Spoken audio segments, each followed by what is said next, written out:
famous image of some of the violence unleashed onto black protesters. Go back, maybe? One? This is gonna be fun, can't you tell?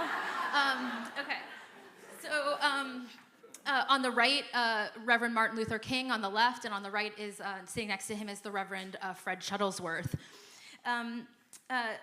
Rabbi Milton Grafman of the Reformed Temple Emmanuel in Birmingham signed a letter along with other clergymen critiquing the methods of the Birmingham campaign and calling for moderation.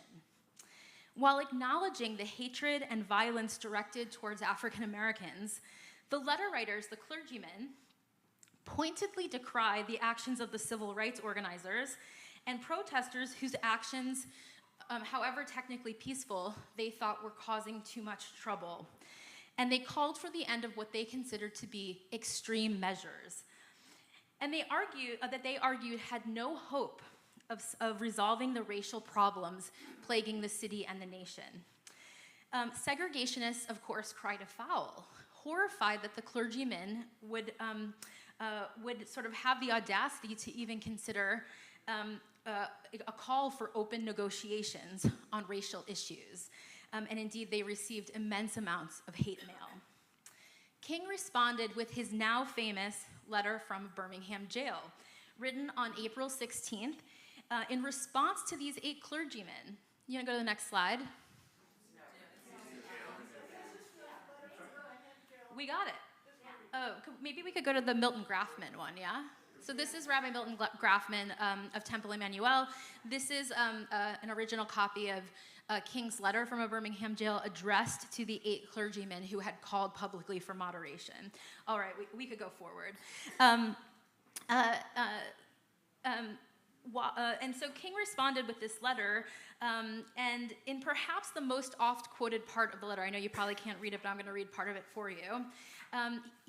King confessed to his quote-unquote Jewish and Christian brothers that he had, quote, almost reached the regrettable conclusion that the Negro's greatest stumbling blocks in his stride towards freedom is not the White Citizens Council or the KKKer, but the white moderate, who is more devoted to order than to justice, who lives by a mythical concept of time, and who constantly advises the Negro to wait for a more convenient season, end quote.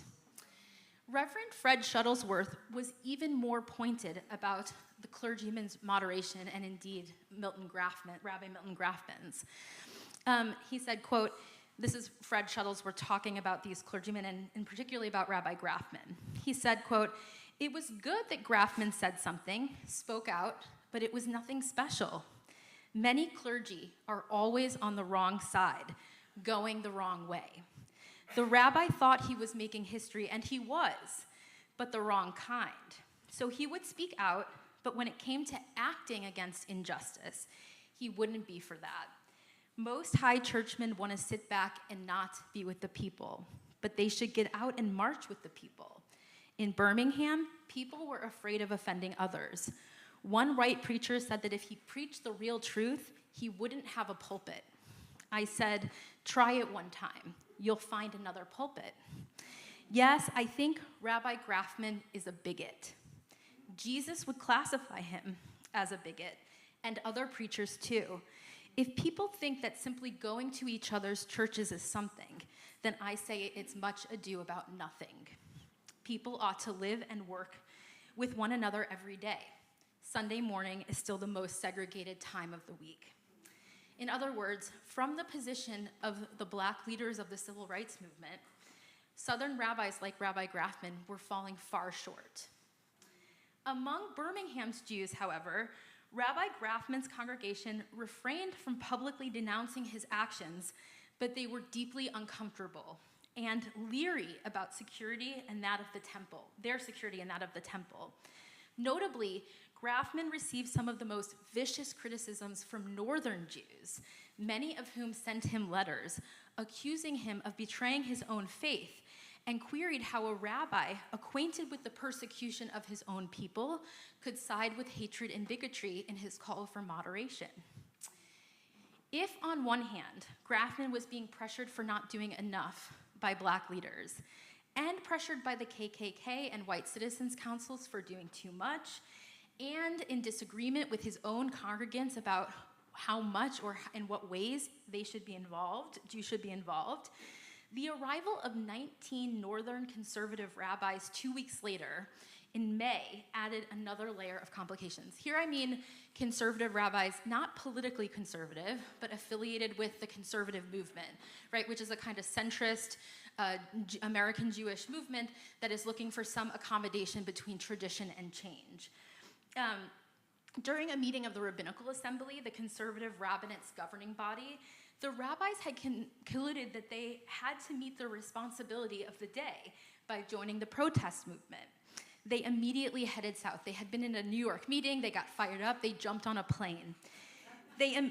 Birmingham's Jewish leadership was outraged, arguing that Jews, quote, ought to stay out of the desegregation fight. End quote. The local Jewish community worried that the presence of the visiting rabbis might unleash violent anti-Semitism by reinforcing the widely held belief among segregationists that Jews were leading the fight for integration. A delegation of local Jewish leaders met the rabbis at the airport, all 19 of them. Rabbi Grafman acted as the spokesman and tried to explain the precarious position of Southern Jews and the need for moderation. Grafman's congregant, the lawyer Carl Friedman, recalled that Grafman told the rabbis that their presence in Birmingham would accomplish nothing, that it would muddy the waters, and that it could reflect most unfavorably on local Jews, since the bigots claimed that the integrationist movement was a Jewish, and sometimes a Jewish and communist-inspired movement. While Birmingham's Jewish leaders acknowledged the sincerity and the sense of dedication among the visiting rabbis, they emphasized that, quote, the advent of the rabbis created a spirit of helplessness in the Birmingham Jewish community that remained long after the rabbis caught flights home to their northern congregations, and far from the lines of the violent struggle over desegregation. I start with this anecdote because I think it gives you some sense of the competing demands on the group of Southern rabbis who were serving congregations in the early post-war period. In my talk, I'll be talking about a really messy range of responses to the civil rights movement on the part of the Southern rabbinate. A very small number of rabbis and Jews were outspoken segregationists. On the other hand, a handful of Southern rabbis openly and bravely, sometimes at great cost to themselves, championed the cause of Black civil rights. Many more, however, I would say the bulk of Southern rabbis, worked hard to distinguish between what they called a private commitment to racial justice and racial equality and a public responsibility to protect their synagogues and congregations from the considerable threats of the larger white community, as I think the example of Rabbi Grafman illustrates. In all cases, as historian Mark Dollinger has argued, quote, Southern Jews face the difficult task of choosing between racial equality for African Americans and their own physical, economic, and social well-being. So before I sort of tell you a little bit more about the rabbis, I want to tell you a little bit more about Jews in the American South. You can go to the next slide. I have a little bit of a map of where I'm going. You can keep moving forward. This is next slide. Did it move forward? Great, oh, perfect. Yeah, okay, so these are photographs on the left, Kornblut's department store. On the right, okay, one back. Jews behind races mixing. Oh yeah, if you could go back one, that would be excellent. Okay, perfect. Yeah, on the left, Kornblut's department store. On the right, a photograph of Rich's department store in Atlanta. I want to tell you a little about the situation of Jews in the American South in the post-war period. By the time of the Supreme Court's Brown v. Board of Education decision in 1954, which signaled the end of legal segregation, racial segregation in the United States, Jews had carved out a relatively comfortable niche for themselves in the American South. They were still a tiny minority. Of the 40 million people who lived in the region in 1950, some 250,000 were Jewish, just over 1/2 of 1% of the Southern population. That's a pretty surprising number to me.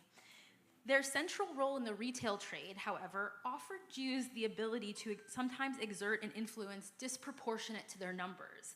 The store names on downtown streets attest to, in many Southern communities, attested to the success of Jews in assuming what scholar Clive Webb has called, quote, an economically integral while still socially peripheral role in the region. This process of Jewish acculturation to the American South was achieved through considerable compromise. White Southerners tolerated, maybe even welcomed Jews, but only as long as they publicly conformed to the social and cultural mores of the region. Southern Jews then understood that their survival in the American South rested on their ability to blur the differences between themselves and the white non-Jewish majority. Their physical and economic well-being depended on maintaining good relations with the surrounding white populations. The most powerful expression of this assimilationist attitude was the largely public, uncritical acceptance of racial segregation among Southern Jews. If in private, some Southern Jews criticized segregation, and still others even welcomed the Brown decision, they dared not publicly articulate their support for fear of disturbing the delicate balance of their relationship with the South's Christian and white power structure. The most common relationship between African Americans and Southern Jews was a commercial one. If Jewish merchants earned a reputation among African Americans for being more willing than other white businessmen to offer credit and courtesy to Black customers, social interaction between the two peoples remained virtually impossible. Jews understood that outright transgression of the color line would lead to serious retribution. Rabbi Perry Nussbaum of Jackson, Mississippi, who I'm going to speak a little bit more about later, and who himself had more of a public commitment than a lot of others to civil rights, refused to ask his congregations to shoulder that kind of danger. Quote, he said, quote, "In the Delta area of our state, where the Jewish merchant is pressured into taking sides, I would be the last to ask that he make a martyr of himself and his family and prepare to move when he is compelled to join the Citizens' Council." As Nussbaum implied, Jewish desires for social acceptance in the South operated as a constraint against their ability to form solidarity or to stand in solidarity with African Americans. As the desegregation crisis unfolded in the late 1950s and the early 1960s, Southern Jews had good reason to be afraid. As Southern communities mobilized a movement of massive resistance in reaction to Brown, white Southerners began to question the loyalties of anyone who dissented even a little from the struggle against desegregation. The erosion of the middle ground in Southern politics left white racial moderates isolated and exposed, and the culturally alien status of Jews made them a particular target of the segregationist backlash. You can go forward one slide. You can see these are a photograph and a primary source. This is a circular from a White Citizens Council that's implying that sort of Jews are, rabble-rousers who are sort of behind, integration. This fear was compounded by the association of Northern Jews with the Civil Rights Movement and the widespread suspicion among Klan members that Jews not only were maybe behind integrationists, but they were also maybe communists. As a result, many Southern Jews wanted to put as much distance as possible between themselves and anyone who spoke for racial equality. Rabbi Jacob M. Rothschild of Atlanta's oldest congregation, the Temple, wrote that, quote, "If white Christians are fearful, the Jew is panic-stricken. He prefers to take on the protective coloration of his environment, to hide his head in the cotton patch in the dual hope that he won't be noticed and the problem will go away. Harry Golden, the prominent Jewish newspaper editor from North Carolina, argued that Southern Jews feared that non-Jews needed a scapegoat, and if they lost the one they had in African Americans, quote, they might well look around for another, end quote. In the post-war period, when, as scholars have argued, Jews became white, American Jewish Southerners embraced the privileges that came from their access to whiteness, or more precisely perhaps, their increasing distance from blackness. The dangers were certainly more pronounced in certain parts of the South than others.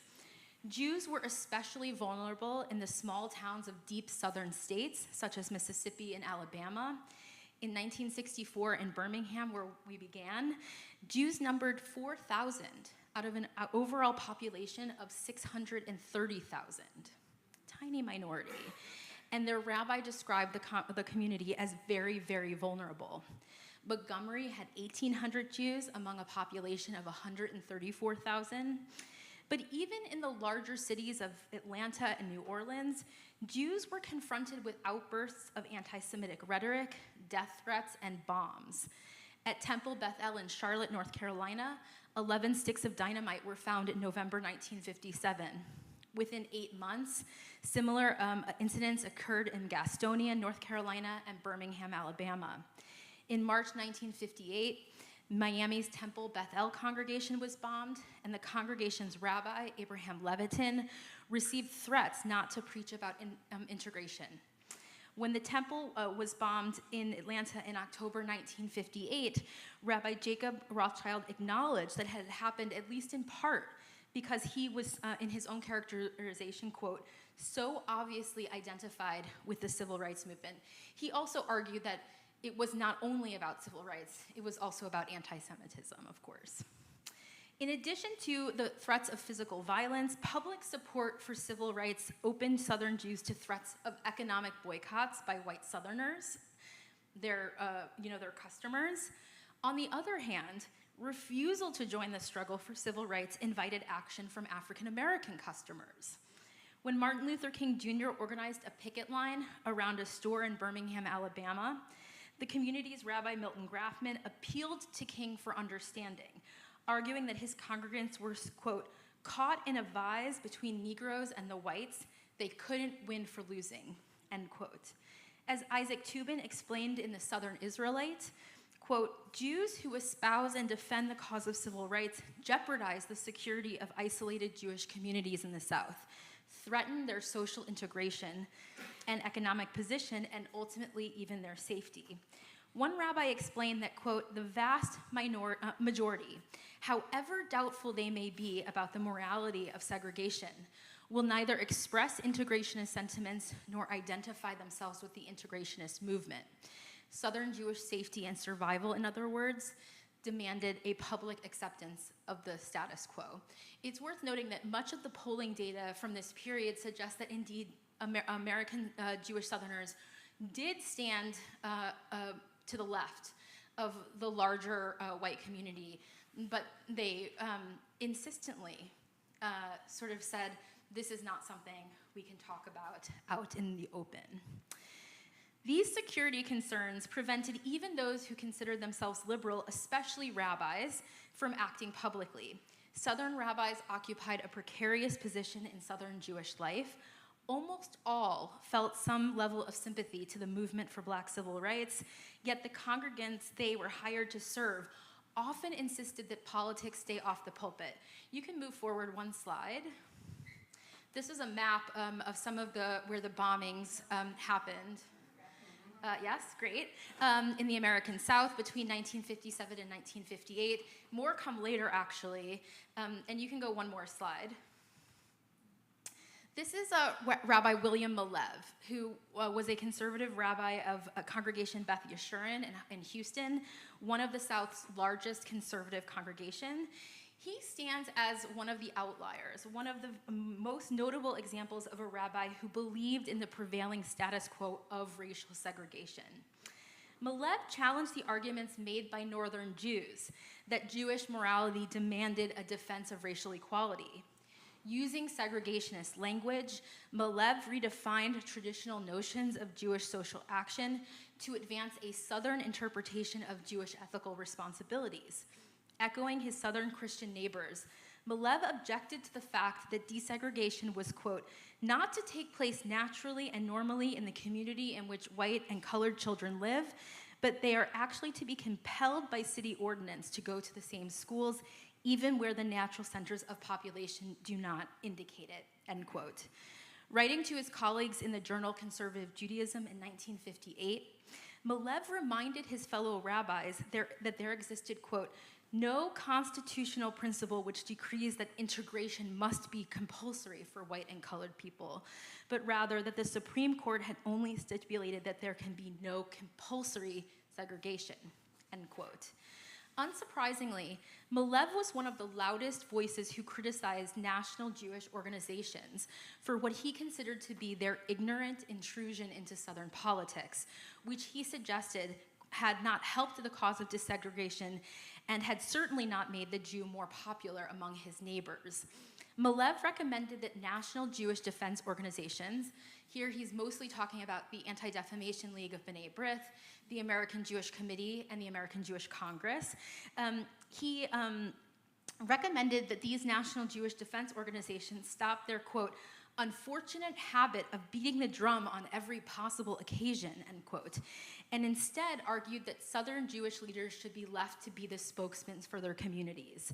Malev argued that national Jewish action on the issue of desegregation had resulted in the linking of Jews and African Americans in the Southern racist imaginary. Quote, it is because the demagogue and the agitator equate the Jew and the Negro and thereby separates the Jew from the rest of the community that much of the difficulty has come. Of course, he means in that quotation, separated them from the white community.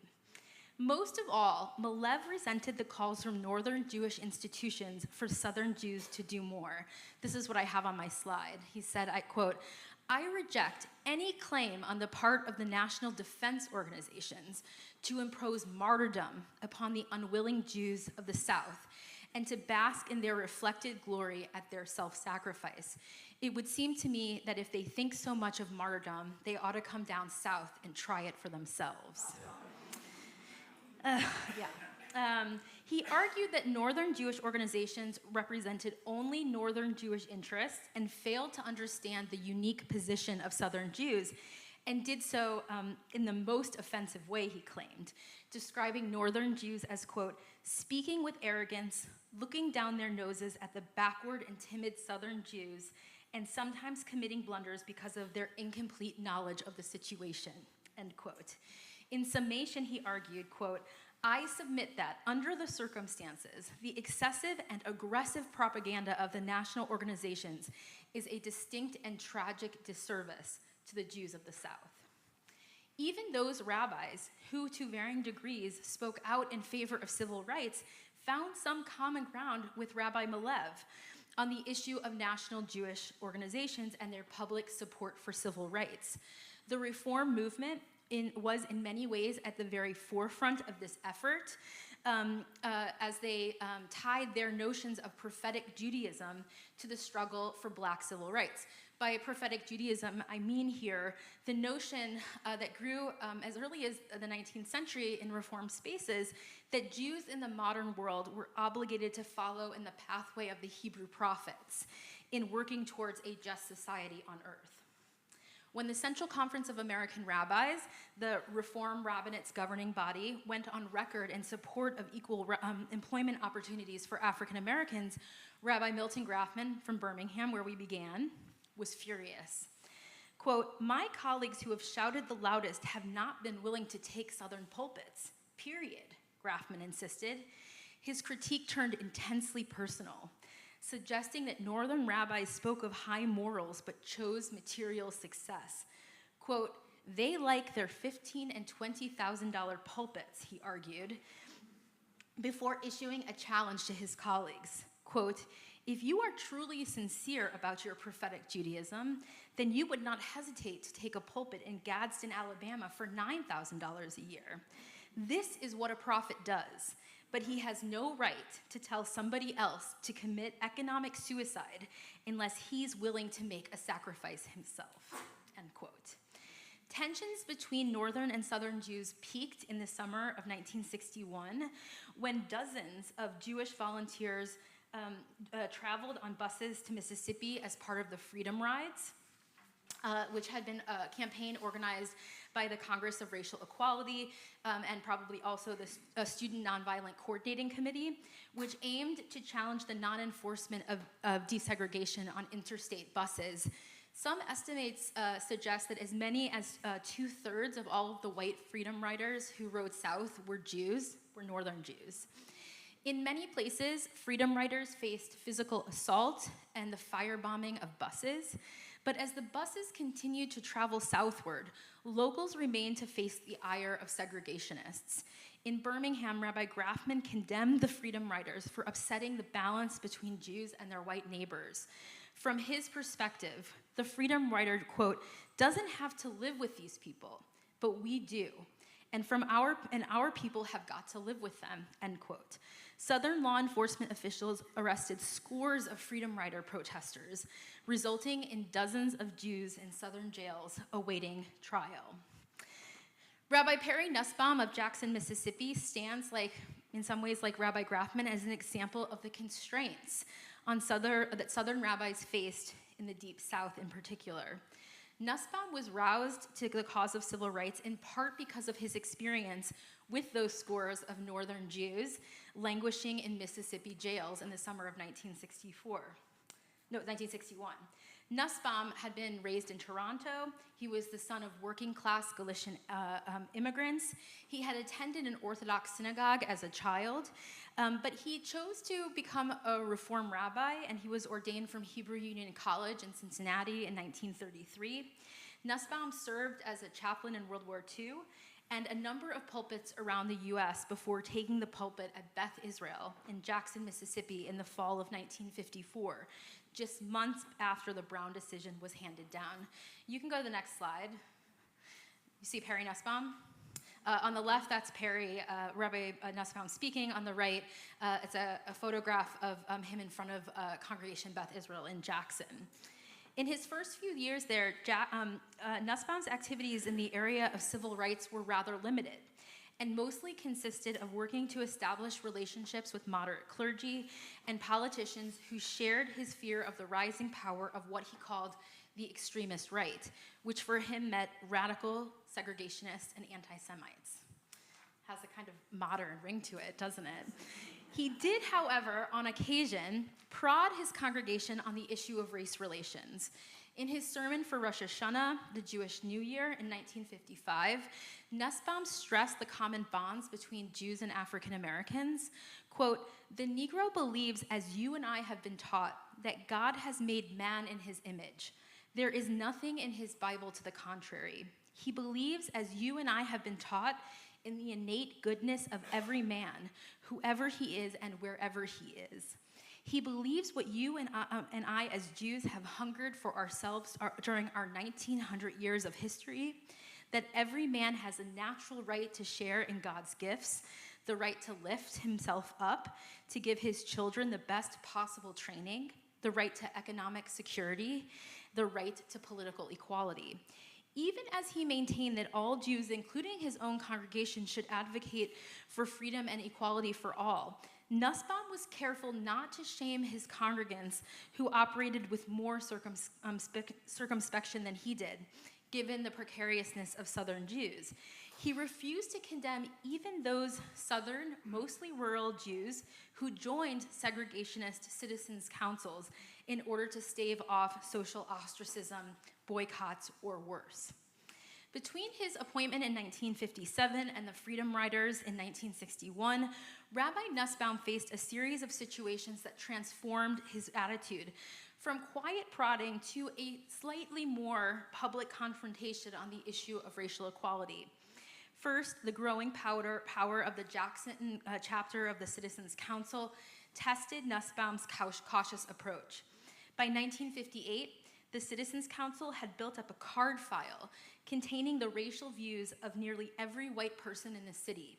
recreating what one observer described as, quote, a climate of fear that has straitjacketed the white community in thought control enforced by financial constraints. The American Jewish Committee released a report arguing that the proliferation of citizens' councils were in part due to the tendency of many white Southerners to steer clear of the segregation controversy. The author of the report, S. Antil Feinberg, also drew a powerful comparison between Jews and African Americans, remarking that, quote, the situation resembles that which confronted the Jews of the United States when Nazi-inspired anti-Semitism was highly troublesome, end quote. When the local B'nai B'rith Lodge invited a member of Jackson's White Citizens Council to talk to the congregation, Nussbaum abandoned his measured approach in front of his congregation. From the pulpit on Yom Kippur, the Day of Atonement, in one of the holiest days on the Jewish calendar, Nussbaum castigated the lodge, the White Citizens Council, and urged his congregation not to join those councils, and reminded them that the Bible did not sanction racial segregation, despite what some Christian religious leaders claimed. When the temple, Atlanta's oldest synagogue, was bombed in October 1958, Nussbaum spoke even more ardently. Earlier that year, Jewish synagogues in Nashville, Miami, and Jacksonville were bombed, and unsuccessful bombing attempts had occurred in 2 places in North Carolina, also in Birmingham. The day after the Atlanta bombing, Nussbaum wrote a piece for his temple's bulletin entitled, quote, "It Can Happen Here." If a large and prominent congregation in a city like Atlanta could be targeted, then their own temple was also at risk. Nussbaum insisted that his congregation could no longer pretend as if the controversy over segregation didn't exist. They couldn't, as historian Gary Philip Zola has argued, quote, save themselves by burying their heads in the sand, end quote. When the contents of Nussbaum's piece in the bulletin made its way to the secular press, many in the city objected to what they considered to be rabble-rousing by the rabbi. Rabbi Nussbaum faced the biggest backlash, though, from his own congregation. Indeed, that was true of many rabbis in the Deep South, whose actions on civil rights required constant negotiation and contestation between them and their congregations. At the next temple board meeting, resolutions were proposed that would have required Nussbaum to obtain approval from the board before speaking in public. The resolutions were defeated, but speak to the scale of the congregational rift that emerged. Even after winning the vote, Nussbaum privately lamented, quote, whatever the outcome, I will still be the loser, end quote. Rabbis like Nussbaum, who chose to enter the civil rights fray to varying degrees, often faced intense backlash from their congregations for their activism. At the same time, Nussbaum faced criticism from his northern rabbinical colleagues for not doing more. He fired back with the realities of his position. He wrote to his fellow northern rabbis, did they understand that most members of his congregation wanted to withdraw from the Reform Association in the nation, from B'nai B'rith lodges and other national organizations? Did they know that a significant portion of Jackson's Jews were anti-Negro, quote-unquote anti-Negro in every respect? Did they care that these were the very people who controlled the congregations in Mississippi and elsewhere?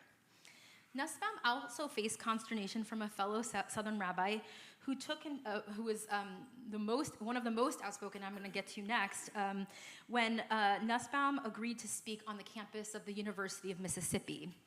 The university's board of trustees screened all speakers at the time who were brought to campus in order to prevent anti-segregationist presentations. After Episcopal Reverend Alvin Kershaw was barred from speaking because of his donations to the NAACP, the National Association for the Advancement of Colored People, religious leaders vigorously protested and urged other clergy to boycott the campus. But Nussbaum agrees to go to Ole Miss and use the opportunity to preach about Amos's principles of justice and righteousness. In response, Rabbi James Wax of Memphis threatened to bring Nussbaum before the ethics committee of the Reform Rabbinate's governing body for offering to go to the school after he himself had withdrawn because of the boycott. Nussbaum fervently defended his decision, arguing that he had, quote, not surrendered an iota of more than 20 years' dedication to prophetic principles and social justice, and, quote, he insisted to wax that there was, quote, no other state like Mississippi, end quote, and that he was, quote, desperately trying to maintain Jewish principles about race relations without contributing to a potentially explosive situation that undoubtedly will make scapegoats of the Jews. When the Freedom Rides commenced in the March of 1961, Nussbaum was moved to act compassionately toward the scores of Jews in Mississippi jails. Over the objections of local and state officials, his fellow rabbinic colleagues in Mississippi, and his own congregation, Nussbaum began to conduct weekly visits to Jewish prisoners. His uneasy agreement with his congregation demanded that he do so on the basis of secrecy and without any identification to the congregation. When he tried to rally his fellow rabbinic colleagues to what he called the chaplaincy phase of the Freedom Riders' incarceration, he faced even more objections. Rabbi Moses Landau of Cleveland accused Nussbaum of injecting himself into a situation that didn't concern him. Rabbi Alan Schwartzman of Greenville worried that rabbis visiting Jewish Freedom Riders would jeopardize the security of the local Jewish community. Nussbaum persisted. He visited young Jews in jails, actually all of the Freedom Riders, both black and white, offered personal counseling, brought them cigarettes and toiletries, conducted brief worship services, and acted as a courier carrying personal letters in and out of prison. He personally shouldered the costs of gasoline, postage, long-distance phone calls, and performed all of the secretarial duties alone so as to ensure secrecy as much as possible to insulate his congregation from any potential fallout. Besides his weekly drive to the state penitentiary, which was nearly 2 hours each way, and his visits to Jackson prisons, Nussbaum spent another half day each week handling the immense volumes of correspondence from rabbinical colleagues and worried parents in the North. One of the most moving letters came from the father of a jailed rabbinical student, who wrote to Nussbaum, quote, I admire men who practice what they preach. That they do so under difficulty makes it even more impressive. I admire your courage more than I do of my son and his friends, who only face the loss of 39 days, while you face the social pressures of your community and your service to it. Believe me, Rabbi, there are many Jewish hearts who are proud of these young men and women, and would be even more so proud of you if I were free to tell them. That you are willing to drive those long miles every Thursday is to me the living reality of what our prophets preached and what you are still preaching. Indeed, his experiences with the Freedom Riders confirmed once and for all for Nussbaum that he was doing something heroic and just and maybe even prophetic. By the time of the Freedom Riders were released from prison in mid-September, Nussbaum had changed. During the tumultuous years that followed, Nussbaum emerged as one of the few rabbis and one of the few clergy, more generally, white clergy, who condemned segregation. He joined with other liberal clergymen to push for social change and civil rights, often leaning on the theme of brotherhood. While Nussbaum was able to hold on to his pulpit, almost all of his clerical colleagues lost their pulpits, including Rabbi Charles Mantebrand of Hattiesburg, Mississippi, all of whom were compelled to leave the state because of their involvement in civil rights. Nussbaum, writing about the defeat of liberal clergymen in Mississippi in the CCA, the Central Conference of American Rabbis Journal in 1963, Nussbaum describes himself as the only survivor and reminded readers of the dangers that outspoken rabbis faced. Quote, there is no fooling around with white supremacist members who are out to get the pastor.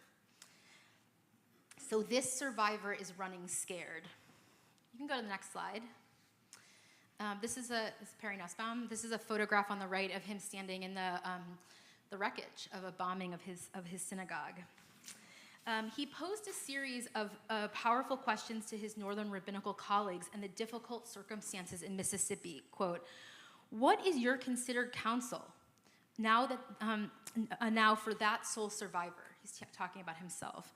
What will happen when the vicious among the extremists begin the refrain, what kind of rabbi have you got? Tell me, colleagues, how did Isaac feel when the knife was poised above his head? A solution to this problem of the last survivor. Who has it? Despite his fears, Rabbi Nussbaum persisted behind the scenes largely, helping to found the Interfaith Committee of Concern that fundraised to rebuild the dozens and dozens of small black churches that had also been destroyed by bombs in Mississippi. He helped organize the Greater Jackson Clergy Alliance and the Mississippi Religious Leadership Conference, both of which offered ecumenical interracial venues for religious leaders to collaborate. He also sponsored an annual Clergy Institute in 1966 that welcomed local black ministers.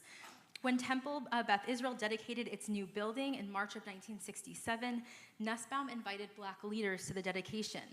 Over the objections of his congregation, he insisted that the temple become one of the few religious buildings in the white community to house interracial gatherings. The radical nature of these actions are themselves reflected in the tragic events years later when 2 bombing attacks hit both Temple Beth Israel and the Nussbaum home across the street. Tensions between Nussbaum and his congregation came to a head with the bombings in 1967. Nussbaum was quietly and privately urged to leave town. The board also voted not to allow non-Jewish groups to use the temple unless the meeting had prior approval from the board, which was directly aimed at Nussbaum's interracial gatherings, and which he clearly understood to be a congregational rebuke of his stance. He indignantly and bitterly decried those who suggested that his civil rights activities were to blame for the bombings. To his congregation, he argued that the true source of this violence were, quote, the KKK, the John Birchers, and a host of anti-everything that is not white, Protestant, native Mississippi. He also directed much of his anger toward Jackson's white clergy and prominent white society, and he bluntly blamed white clergymen and the social gentry who tried to offer sympathy in the wake of the bombings. When a leading Southern Baptist minister came to Nussbaum's home the day after the bombings to express his sympathy, Nussbaum couldn't quite hold in his emotions. He said, quote, if you really want to show your sympathies, then tear up whatever you're preparing to say in your sermon next Sunday and speak to the people in the front pews about their culpability in everything that's happened, not just to me, but to African Americans and their churches over the years. It was really it couldn't happen in places like Jackson, in places like Birmingham, but in larger cities in the American South, there were, though, rabbis who could work in concert with white liberals and African Americans, and in so doing, in the midst of that solidarity, they could be more stridently outspoken and unconstrained in their efforts for black civil rights. So, some of the most outstanding examples are perhaps best well known: Rabbi Jacob M. Rothschild of the Temple in Atlanta, Charles Mantaband of Hattiesburg, Emmett Frank of Virginia, and somebody I'm going to speak about, and sort of as I bring things to a close, Rabbi James Wax of Memphis. If anything, these rabbis demonstrated the reality that Jews in the American South were calibrated by the particularities of their environment and could only do as much as their communities allowed. And they could do more in larger cities with more Jews and black and white partners. Rabbi Wax, I think we can go one forward. This is a photograph of, on the left, Rabbi James Wax. On the right, he's actually on the farthest left. This is him with his brother and his father in their family's dry goods stores in Missouri as a child. Rabbi Wax was hired by Temple Israel of Memphis, one of the largest Reform congregations in the South, in 1946. He, too, had been ordained by Hebrew Union College in Cincinnati and had been deeply shaped by the Reform movement's commitment to ethical values and to social justice. Wax promised his congregation at his installation service that, quote, this pulpit should ever be concerned with the problems of life. Whatever affects human beings, children of God, shall be of utmost concern. I shall make no distinction by virtue of religion, nationality, or race, for we are all children of one God. In addition to his responsibilities inside of the synagogue, Wax was deeply committed to racial equality and declared publicly, stridently, and contrary to most of his more moderate Southern Jewish rabbinical colleagues, that, quote, religion should transform the environment, not capitulate to it. As early as 1956, the Tri-State Defender, the Memphis Black weekly newspaper, honored Wax for his, quote, consistent effort to bring about peace and harmony between the races. Some of his most important accomplishments in the arena came as secretary of the Memphis Committee on Community Relations, a body that worked quietly but effectively in the late 1950s to desegregate public facilities in the city, including on public transportation, public libraries and museums, public colleges, universities and schools, public playgrounds, parks and zoos, and public housing. It later turned its attention to lobbying elected officials to appoint more African Americans to governmental boards and committees to correct the drastic underrepresentation of African Americans in public office. He was later named chairman of the Mayor's Community Action Program, which developed a community-wide anti-poverty program with job training for young African Americans. He also held membership on the Tennessee Council of Human Relations, the Tennessee chapter of the American Civil Liberties Union, and the Memphis Urban League.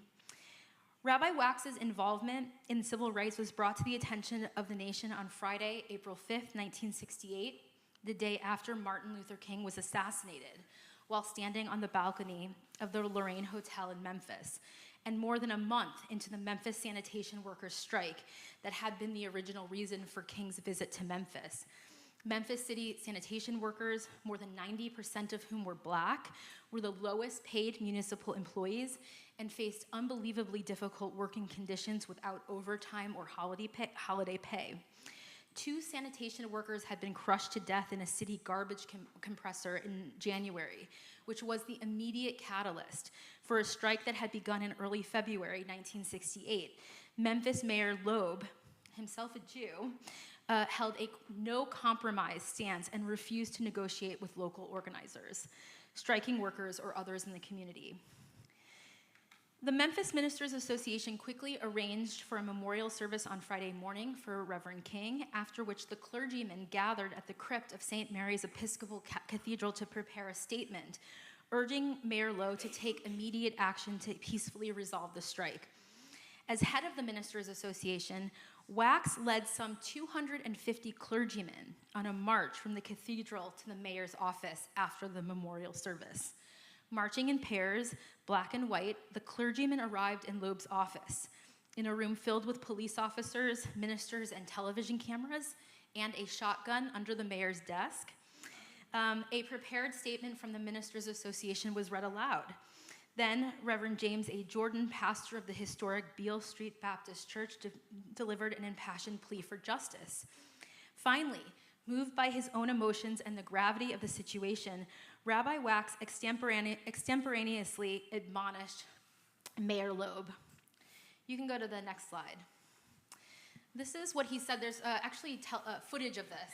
It was caught on local and national news and broadcast across the nation. And he says this in a deep, intoning voice. "We come here this morning with a great deal of sadness in our hearts, but also with a great deal of anger, sir. What has happened in our city is a result of injustice and of oppression. I realize we live in a society of law and order. We must have laws. But I would remind you most respectfully, sir, that there are laws that are greater than the laws of Memphis and of Tennessee. The laws of God. And the laws of God are not subject to any Gallup poll, whether the people favor something or not.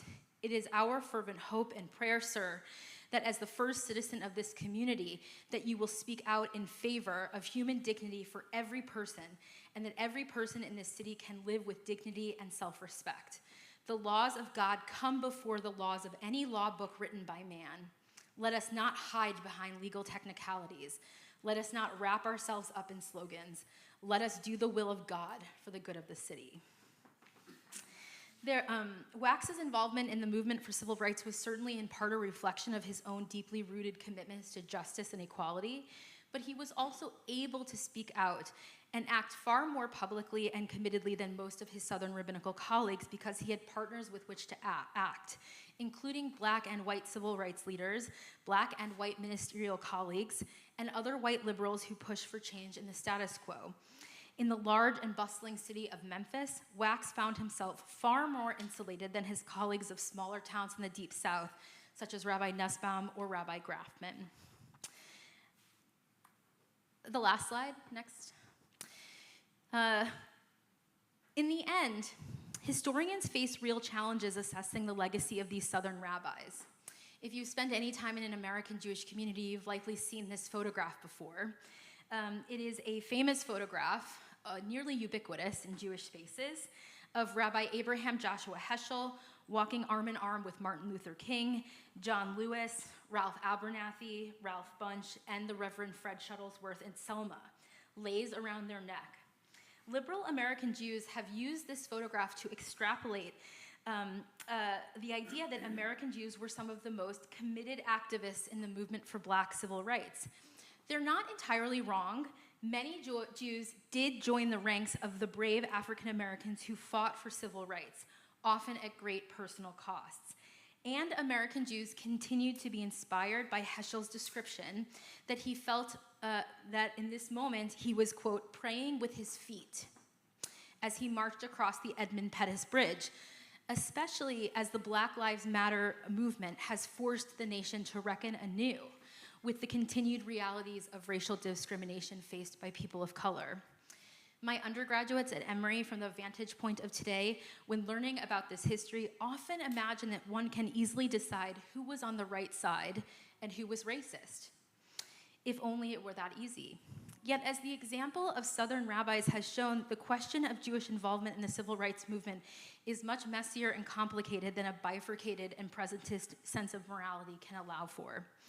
And our historical subjects today, I think, deserve some compassion and understanding for the difficult choices they had to make, and for the simple fact that the group that had the most power were white Christian Southerners. In a region where Jews remained well into the post-war period a distinct and vulnerable minority, American Jews and their rabbis faced the difficult dilemma of having to negotiate between the twin poles of their own safety and the attempts to eradicate the deeply rooted racism of America. Most Southern rabbis were, as historian Alan Krauss has argued, the untypical, quote-unquote, quiet voices who represented different places of possibility on the spectrum between resistance and accommodation.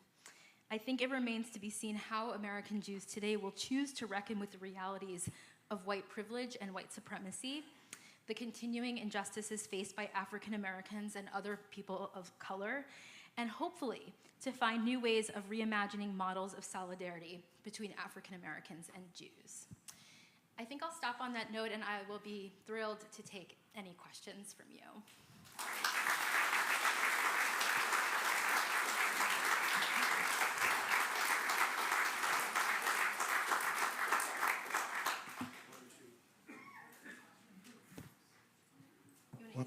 One, two.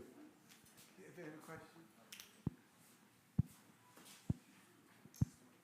I'm from Atlanta. I was there. Can't hear you. Why don't y'all use this one?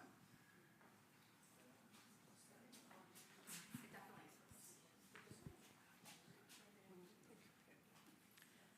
I'm from Atlanta. I was there in '58. We had just moved there, so I was in high school.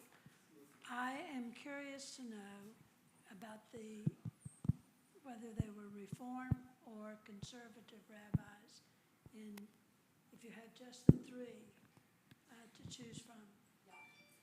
So in the post-war period, there were a small handful of non-Reform rabbis in Atlanta, but the majority of rabbis and the majority of Jews in Atlanta were Reform.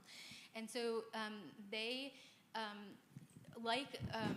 that congregation, like Rabbi James Wax's congregation in Memphis, had sort of some insulation because there was possibilities for both interracial and interreligious solidarity in their efforts to move the sort of needle on civil rights. And so there's an interview that Rabbi Rothschild gives, I think maybe in 61 or 62, and in the interviewer says, you know, where were your rabbinical colleagues in Atlanta? And he says, well, unless they were Reform, they didn't want to get involved. And so The Reform movement, I think, really was at the sort of leading edge of this, and the leading edge of making arguments that the very heart of being Jewish meant sort of accessing or locating the sort of core of the Bible, the Torah's ethical and moral content. I mean, this is why, in fact, the Reform movement is working since the late 19th century in some ways to minimize the sort of Mosaic legislation and the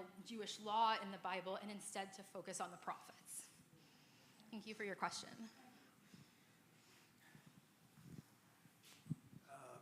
My father was a Lutheran minister. He started the church here in Brevard. But we moved to Austin, Texas, and then we moved to Baton Rouge, Louisiana around 1962. And Baton Rouge, Louisiana was the most racist place in the United States, pretty close. A group of ministers did the same thing you were talking about. Yeah. Took out a full-page ad in the Baton Rouge paper, and I think one of them was a rabbi. And said, slow down, right? And the result of that was I was 15, and sometimes I'd pick up the phone, and people would say some nasty things. Yeah. They weren't real happy about it. But it was an interesting story. A man from the John Birch Society was in our church. He tried to get my father fired, but the church supported him. 20 years later, that man called my father and apologized. Really? He became an alcoholic, and one of the things he was supposed to do as an alcoholic was to go and find somebody Make amends. he had insulted and apologize. Yeah. And my father had tears in his eyes. Yeah. Oh, thanks so much for sharing that. I think I'm not surprised, right? I mean, in some ways, there was a little bit of a delayed reaction, right? Massive resistance meant that the most heated of these fights actually happened in the late 1950s and early 60s, not in 54, right? And so I'm not surprised that when you moved around 61, 62, that things were particularly egregious. Yes, I was telling a group earlier that there's a northern Jewish lawyer who goes to Mississippi to defend some Jewish protesters, and he gets invited back. He goes to services on Friday night for the Sabbath, and he gets invited back for Shabbat dinner. And the congregants, the local congregants say, you can come back next week for the Sabbath, but we'll call you, and we're going to call you from a coin payphone, not from our own phone, because we're worried that the phones are going to be tapped. And then they escort these lawyers out to their car to say goodbye, and one of the lawyers opens the front door, and the dome light of the car goes on, and the local Jews say, close the door.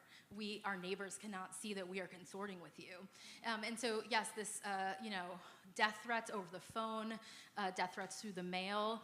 One rabbi's wife remembers that when things got really bad, she'd just take the phone off the receiver and let it, so that people couldn't call. So, yeah, I mean, I think that these were dangerous times.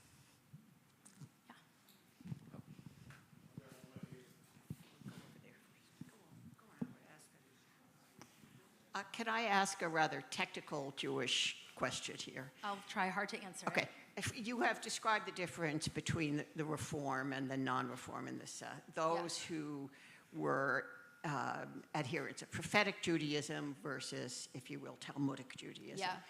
But my question more technically is a demographic one, which is to say, I assume that most of these rabbis would have been born between 1890 and 1920.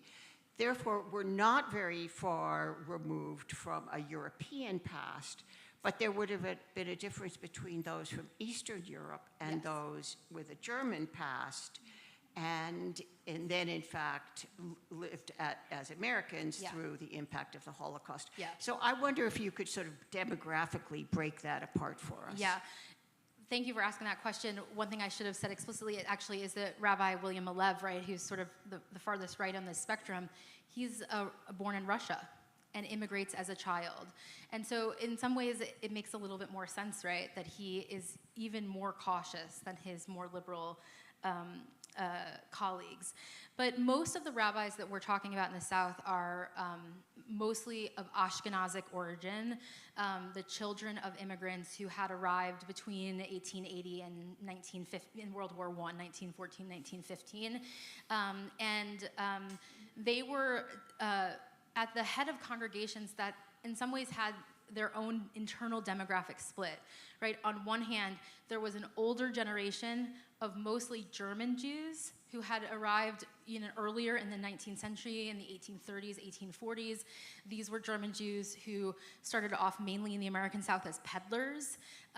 The Lehman Brothers actually are some of the paradigmatic examples of peddlers who eventually are able to set up shop someplace, and then the sky's the limit. And then a later demographic, a second wave of immigration from Eastern Europe that happens after the outbreak of large-scale anti-Semitism in the Russian Empire.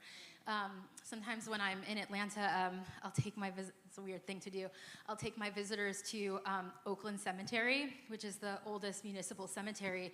And one of the most striking things is that there is a huge Jewish section of Oakland Cemetery, by the way, directly across from a Confederate States of America burial ground. And there's two really distinct segments. There's one segment of the cemetery that were German Jews, and they have these gracious, highly ornate, spacious plots where they buried wealthier German Jews.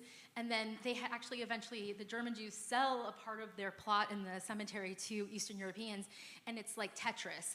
They're sort of jumbled in every which possible way, and that these kinds of demographics did matter.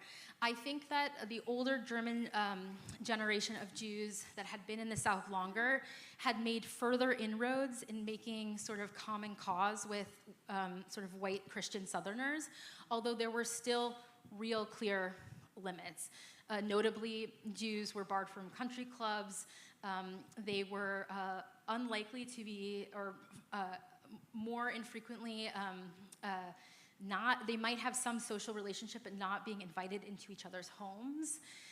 And so that is a really distinct difference, right? The Eastern Europeans, I think, there was a much larger gap between those Eastern European Jews and the sort of wealthier German Jews. Well, I think in general, the older, more wealthier German Jews had more to lose, and so they were more reticent. Although that's a generalization, and it is not true to every single person, but in general, I think the tightest constraints on Southern rabbis came from the wealthier Jewish merchants, who generally tended to be of German background. I think I have the microphone. Oh, here. yeah, certainly. Thank you. Okay. Thank you for your presentation today. I appreciate it. Yeah, And I know you're a historian, I am. but do you have any comments, or what can you say about treatment by white Christian nationalists to Jewish people in today's South? Oh, gosh. What can I say? I can say that there is anti-Semitism still in the world, that we should take it immensely seriously, that I am deeply concerned about the ways in which the realities of Israel and Palestine have encouraged some American Jews to find common cause with people on the right who at least some of us I think would consider white supremacists. I also would say that in general, I think that American Jews are relatively safe, and they are relatively privileged. And so I think that we can both be cognizant of where and when anti-Semitism is propping up and thinking about how to address that, while also recognizing that Jews could also act from their position of immense privilege in the United States to work for those segments of the American population that still face immense discrimination and repression. And so I think it's both and.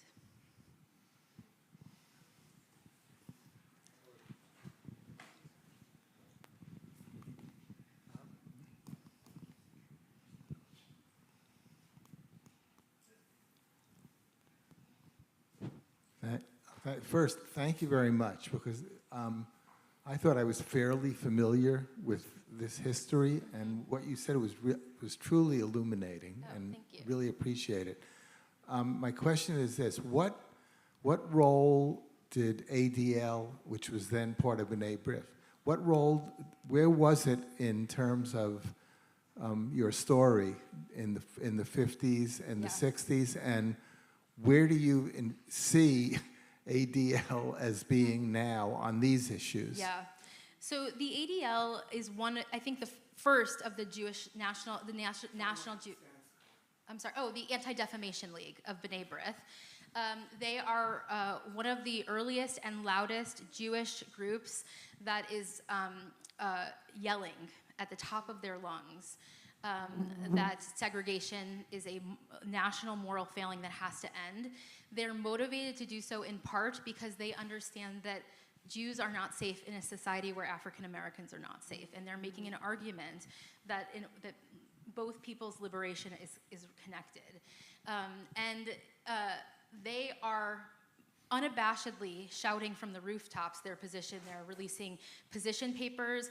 They're running immense amount of research operations to uncover, the causes and roots of American anti-Semitism and racism. And, the ADL is really one of the main targets of Southern Jews who say, we don't necessarily disagree with you, but your actions are endangering us. And so, they think that the ADL and other defense organizations should have more sympathy for the precarious nature of Southern Jewish life, and recognize that when they speak from New York City saying, fairly radical things on race relations, that there might and indeed likely would be backlash for Jewish Southerners. And I think Southern rabbis feel really caught in between this. Today, I hesitate to say very, Howard shaking his head. I would say that the ADL is way more concerned about anti-Semitism than I am. I think that's a diplomatic way of saying that I think the ADL cares less now about the relationship between Jews and others, and instead cares almost entirely about Jews. That's not necessarily a bad thing, but it's a reality. And it places, I think, the ADL further to the right than they were historically in the early post-war period.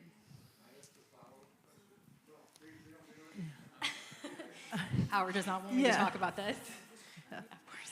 Yeah, I wanted to also talk about, bring up that the African American community was very, very split.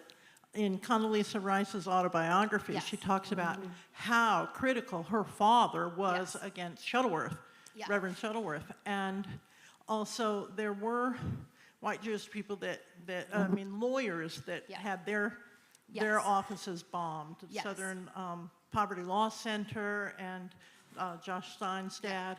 Dozens of small black churches in the South were bombed as well.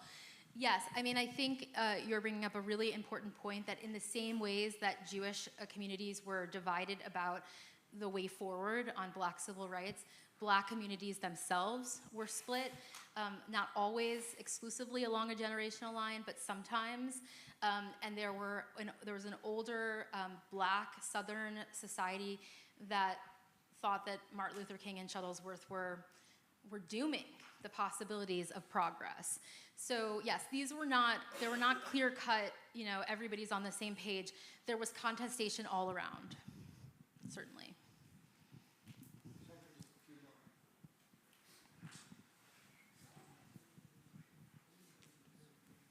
Thank you. Thank you very much for a really interesting presentation. Thank you. Are the numbers significantly different today? Are Jewish communities a larger, smaller proportion of Southern population? And has the mix of Reform and other groups changed in any significant way? Yeah, I think there's Reform, there's still large communities of Reform Jews, but there's much more Jewish diversity. In Atlanta, there are, for example, there are large communities of Sephardic Jews. There are huge communities of Orthodox and conservative Jews.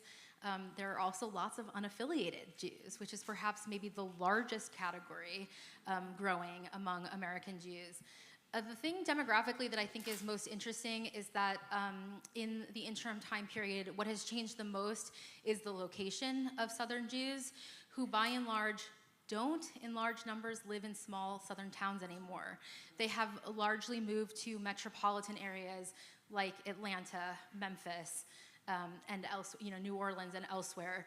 The Institute for Southern Jewish Life, which is based in Jackson, Mississippi, has ended up sort of being involved in the establishment of a museum in New Orleans, precisely because they became this sort of repository of all of the material stuff of Jewish life in the South that was left once these smaller Jewish communities closed up shop. And so Macy Hart, who started the Institute for Southern Jewish Life, would get phone calls saying, I've got 100 prayer books. You know, what do I do with them? What do we do with the memorial plaques for yard sites for the anniversary of people's death? What do we do with Torah scrolls for synagogues that are closing? And so I think, of course, there are still Jews in small Southern towns, but the percentage is much smaller.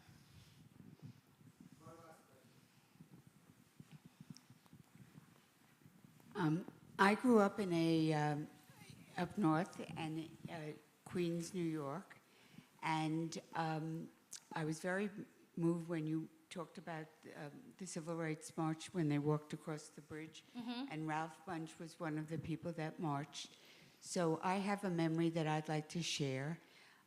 Here was a man who walked for what was right in life, and I have a memory that when I was a Girl Scout, I lived in a little house. Ralph Bunche lived near me in a big house, and if you had the courage to walk up his driveway, there was always someone that opened the door and bought a box of Girl Scout cookies from every Girl Scout that did it.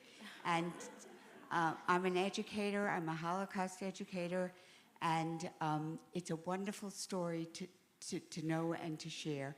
So I wanted to just share that. Thank you so much for sharing that.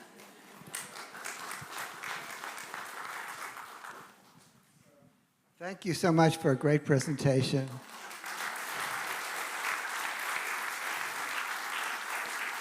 And I'm sure that Professor Rosenblatt will stick around and answer your questions personally for a little while, if you have any that you didn't get answered. And thank you all for coming. We really appreciate it.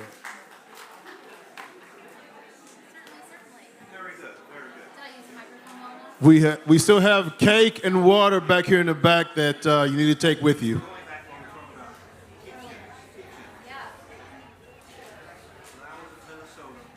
Please grab one on your way out.